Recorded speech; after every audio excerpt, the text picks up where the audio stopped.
Before money existed, trade was a logistical puzzle. If I have surplus barley and you craft leather sandals, we only have a deal if you happen to be hungry right now. And what if you want my cow, but I only want your wheat?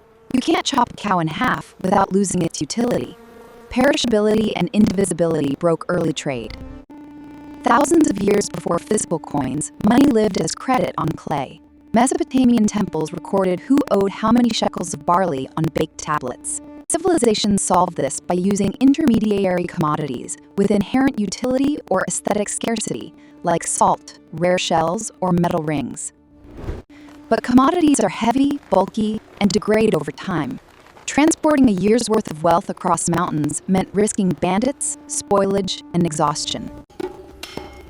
Eventually, humanity turned to metals. Gold and silver didn't rot.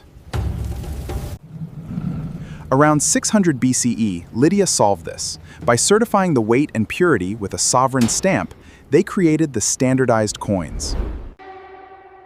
You no longer needed scales or chemical tests. The state's stamp guaranteed the value, turning money into a portable, trusted technology. With trusted coins, commerce exploded across empires. Goods could travel farther, and economies scaled beyond local barter circles. But physical metal brought a fatal flaw: debasement. Emperors short on cash melted coins down, mixing in cheap copper, diluting purchasing power and triggering inflation.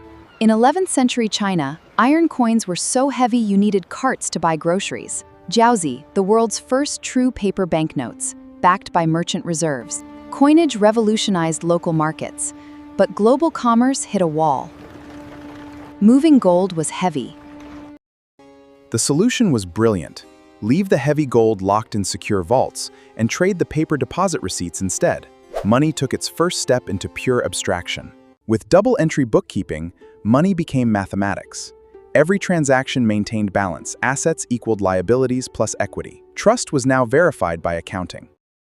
Goldsmiths noticed depositors rarely withdrew all their gold at once, so they issued more paper receipts than the gold in their vaults, creating modern fractional reserve banking. Governments soon monopolized currency printing, uncoupling money from vault metals to create fiat backed solely by state decree and trust. By the 19th century, the world locked in the gold standard. Every paper dollar or pound was a direct legal claim on a fixed, unchangeable weight of gold. In 1944 at Bretton Woods, the world restructured. Global currencies pegged to the US dollar, and the dollar was pegged directly to gold at $35 an ounce. Then came August 1971.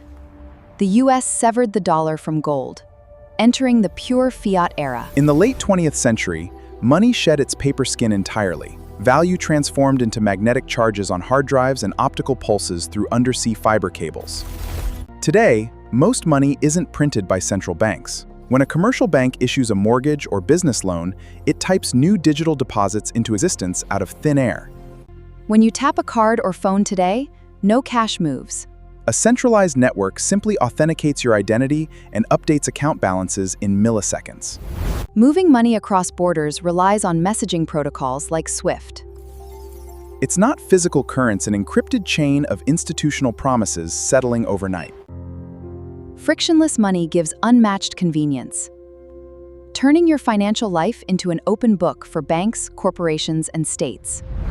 In 2008, amid global banking bailouts, Bitcoin was launched. It used cryptography and mathematics to prevent double spending without relying on central banks.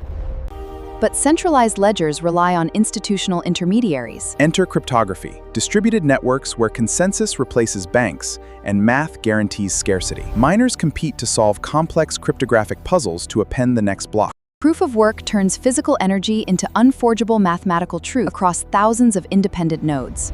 In a digital age, money reconnects with physical physics. Proof of work ties computationality directly to thermodynamic, anchoring digital scarcity to real-world power.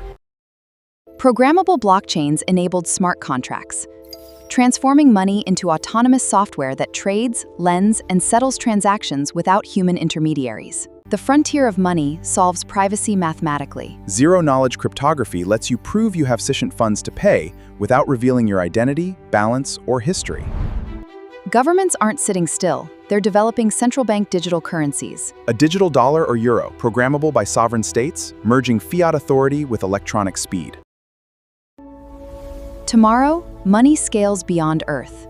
As autonomous AI agents and interplanted decentralized ledgers become the universal protocol of exchange. Whether it's barley, gold, greenbacks, or satoshis, store your labor's value, measure market price, and facilitate seamless trade. From grain to gold, paper to code. Money was never just metal or paper. It is humanity's greatest invention. A dynamic, evolving language of collective human trust. From clay tablets to quantum code. Money isn't an object. It is humanity's shared agreement to collaborate across time, space, and civilization.